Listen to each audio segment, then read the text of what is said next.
ಮಹಾಕುಂಭನ ಮುಗಿಸ್ಕೊಂಡು ಕಾಶಿ ಕಡೆಗೆ ಬಂದು ಅಲ್ಲೊಂದು ಕಡೆಗೆ ನಮ್ಮ ಬ್ಯಾಗೆಲ್ಲ ಇಟ್ಟು ಒಂದು ಕಡೆಗೆ ತಿನ್ನೋದಕ್ಕೆ ಬಂದು ಅಲ್ಲಿಂದ ನೋಡಿದ್ರೆ ಜನಸಾಗರ, ಎಲ್ಲಿ ನೋಡಿದ್ರೆ ಅಲ್ಲಿ ಜನಸಾಗರ. ಅಲ್ಲಿಂದ ಗಂಗಾ ತಟಕ್ಕೆ ಬಂದ್ವಿ. ನಾವೀಗ ಗಂಗೆ ದಡದಲ್ಲಿದ್ದೀವಿ, ಕಾಶಿನಲ್ಲಿದ್ದೀವಿ. ಕಾಶಿ ಹೇಗಿದೆ ನೋಡಿ. ಸೊ ಇವತ್ತು ರಾತ್ರಿ ಇದೆ ಆ್ಯಕ್ಚುಲಿ. ಹಗಲಲ್ಲಿ ತುಂಬ ಜನ, ಹೊರಗಡೆ ಅಂತೂ ಮೇನ್ ರೋಡ್ ಜನ ಜಾತ್ರೆ ಆಗಿದ್ದಾರೆ. ಇವತ್ತಂತೂ ದೇವಸ್ಥಾನಕ್ಕೆ ನುಗ್ಗಲೇ ನಡೀತಾ ಇದೆ. ತುಂಬ ಕಷ್ಟ, ಯಾಕಂದರೆ ಈ ಥರ ರಶ್ ಇರಬೇಕಾದ್ರೆ ಬರಬೇಡಿ. ಆದಷ್ಟು ರಶ್ ಕಡಿಮೆ ಇದ್ದಾಗ ಬನ್ನಿ, ತುಂಬ ಚೆನ್ನಾಗಿ ವಿಶ್ವನಾಥನ ದರ್ಶನವೂ ಆಗುತ್ತೆ, ನಿಮಗೆ ಘಾಟ್ಗಳ ದರ್ಶನವೂ ಆಗುತ್ತೆ. ನೀವು ಇಲ್ಲಿಗೆ ಬಂದರೆ ಹಳೆಯ ಕಾಲದ ವಿನ್ಯಾಸಗಳನ್ನು ನೋಡ್ಬೋದು. ಆ ಬಿಲ್ಡಿಂಗ್ ಎಷ್ಟು ಚೆನ್ನಾಗಿ ರಚನೆ ಮಾಡಿದ್ದಾರೆ ಅಂದರೆ ಅಷ್ಟು ಚೆನ್ನಾಗಿ ರಚನೆ ಮಾಡಿದ್ದಾರೆ. ಇಲ್ಲಿ ಬಂದು ನೀವು ಕೂತ್ಕೊಂಡ್ರೆ ಮೂಕ ವಿಸ್ಮಿತರಾಗ್ತೀರಿ, ಧ್ಯಾನಕ್ಕೆ ಹೋಗಿಬಿಡ್ತೀರಿ. ಯಾಕೆ ಅಂತ ಹೇಳಿದ್ರೆ, ಎಷ್ಟು ಜನಗಳಿದ್ದರೂ ಸಹ, ಎಷ್ಟು ಜನಸಾಗರ ಇದ್ದರೂ ಸಹ ಈ ಗಂಗಾ ತಟದಲ್ಲಿ ಬಂದು ಕೂತ್ಕೊಂಡ್ರೆ ಅದರ ಚಂದನೇ ಬೇರೆ, ಅದರ ಖುಷಿನೇ ಬೇರೆ, ಅದರ ಆನಂದನೇ ಬೇರೆ. ಎಷ್ಟು ಬೋಟ್ಗಳಿದ್ದಾವೆ ನೋಡಿ. ನೀವಿಲ್ಲಿಗೆ ಬಂದರೆ ಆ ಬೋಟ್ಗಳಲ್ಲಿ ಹೋಗೋದು, ಜೊತೆಗೆ ಅಲ್ಲಿ ಎಲ್ಲ ಕಡೆಗೆ ಕುಂತ್ಕೊಂಡಿರೋ ಸನ್ಯಾಸಿಗಳು, ಯೋಗಿಗಳು, ದಿಗಂಬರರು. ನೀವು ಹಾಗೇ ನಡ್ಕೊಂಡು ಹೋಗ್ತಾಯಿದ್ರೆ ನದಿ ತೀರದಲ್ಲಿ ಅದೇ ಜಾಗದಲ್ಲಿ ಮಣಿಕರ್ಣಿಕಾ ಘಾಟ್ ಅಂತ ಇದೆ. ಆ ಮಣಿಕರ್ಣಿಕಾ ಘಾಟ್ ಪಕ್ಕದಲ್ಲೇ ಈ ಜಾಗ. ಇದು ನಂಬರ್ 1 ಅನ್ನೋ ಗೇಟು. ಇಲ್ಲಿಂದ ನಾವು ಕಾಶಿ ವಿಶ್ವನಾಥನ ದರ್ಶನಕ್ಕೆ ಹೋಗಿದ್ವಿ. ಇದೇ ಮಣಿಕರ್ಣಿಕಾ ಘಾಟ್.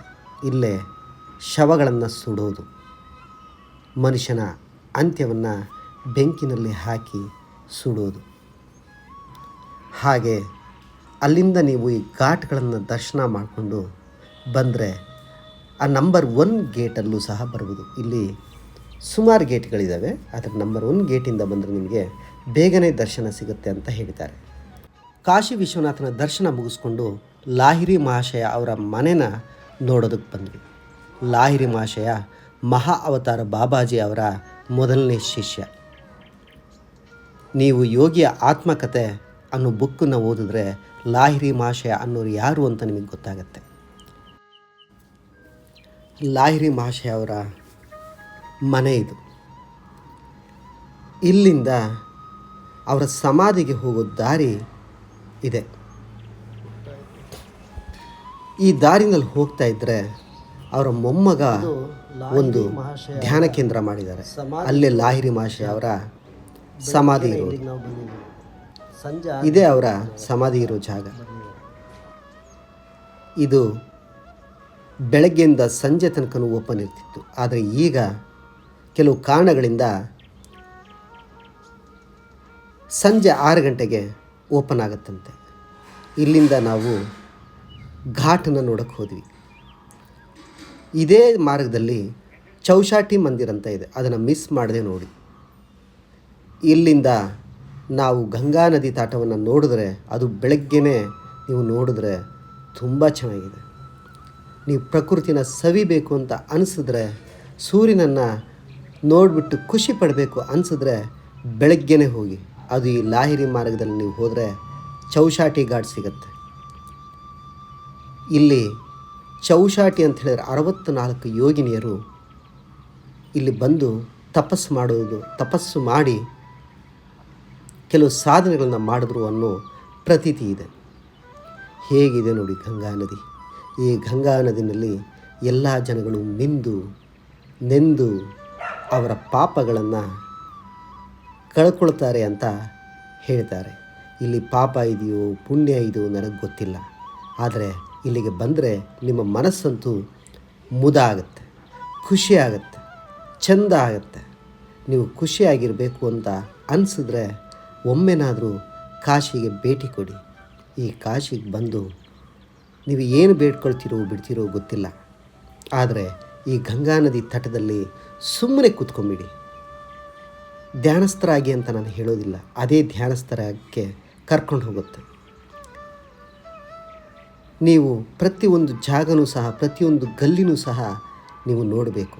ಆದರೆ ದಯವಿಟ್ಟು ಈ ಜನಜಂಗುಳಿ ಇರೋ ಟೈಮಲ್ಲಿ ಬರಬೇಡಿ.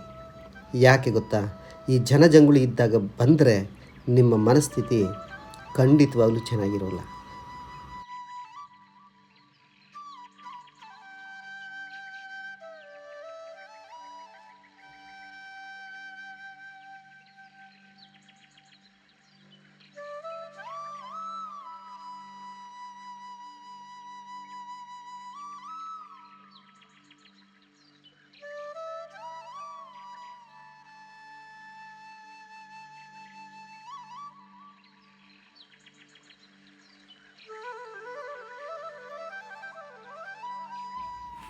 ನಾವು ಕಾಶಿನ ನೋಡಿಕೊಂಡು ಅಲ್ಲಿಂದ ಕಾಶಿ ಹತ್ತಿರನೇ ಇರೋ ಒಂದು 10 ಕಿಲೋಮೀಟ್ರ್ ಆಗುತ್ತಷ್ಟೆ, ಅಲ್ಲಿಂದ ಸಾರಾನಾಥಿಗೆ ಬಂದು ಈ ಸಾರಾನಾಥದಲ್ಲೇ ಬುದ್ಧ ಮೊದಲನೇದಾಗಿ ಜನಗಳಿಗೆ ಉಪದೇಶ ಕೊಟ್ಟಿದ್ದು.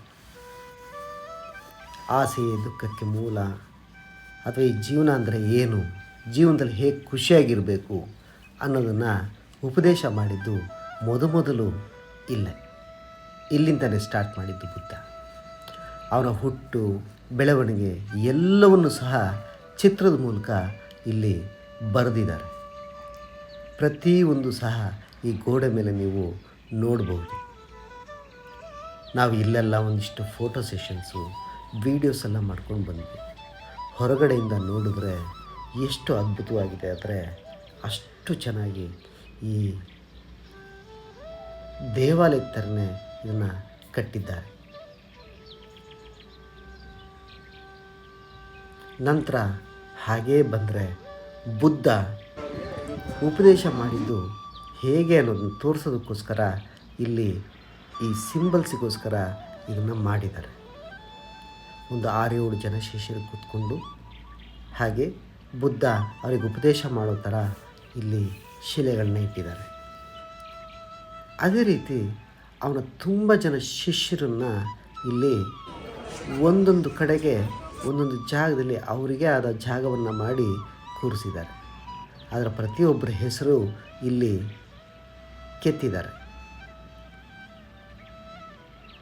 ಇಲ್ಲೇ ಶ್ರೀಲಂಕಾದಿಂದ ತಂದ ಒಂದು ಅರಳಿ ಮರನ ತಂದು, ಅಂದರೆ ಅದರ ಟೊಂಗೆನ ಕಟ್ ಮಾಡ್ಕೊಂಬಂದು ಇಲ್ಲಿ ನೆಟ್ಟು ಅದನ್ನು ಬೆಳೆಸಿದ್ದಾರೆ. ಇದೇ ಆ ಅರಳಿ ಮರ.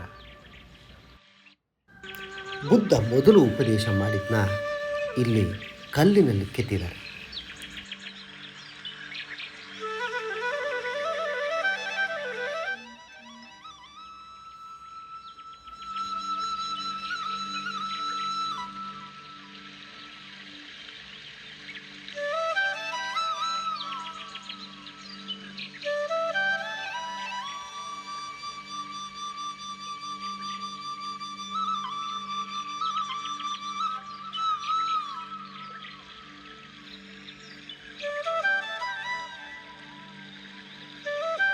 ನಾವು ಸಾರಾನಾಥನ ನೋಡಿಕೊಂಡು ಅಲ್ಲಿಂದ ಅಯೋಧ್ಯೆ ಕಡೆ ಹೊರಟಿವಿ.